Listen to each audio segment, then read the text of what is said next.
Очень эффективное средство от кашля. Я беру стакан молока и небольшая луковица. Сейчас порежу ее на кусочки. Сестра моего мужа никак не могла вылечить ребенка от кашля.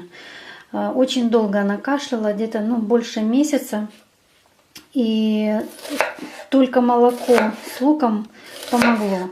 Не могли никак ни сироп, ни таблетки, чем только не лечили, как только не узнавали. И только это средство помогло. Можно брать целую луковицу, отварить в молоке. Мне нравится кубиками.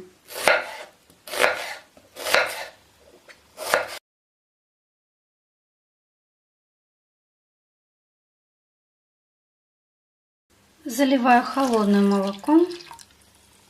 Буду варить где-то 5-10 минут. Прошло 10 минут. Сейчас я буду его цедить.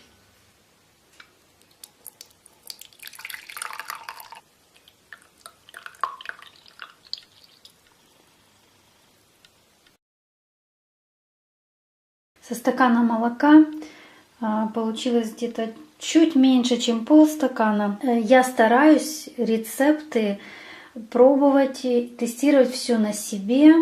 В этом случае, признаюсь честно, что больше повезло моей маме. На ней я испытала эффективность данного средства. Буду очень рада, если это народное средство кому-то поможет. Пока-пока.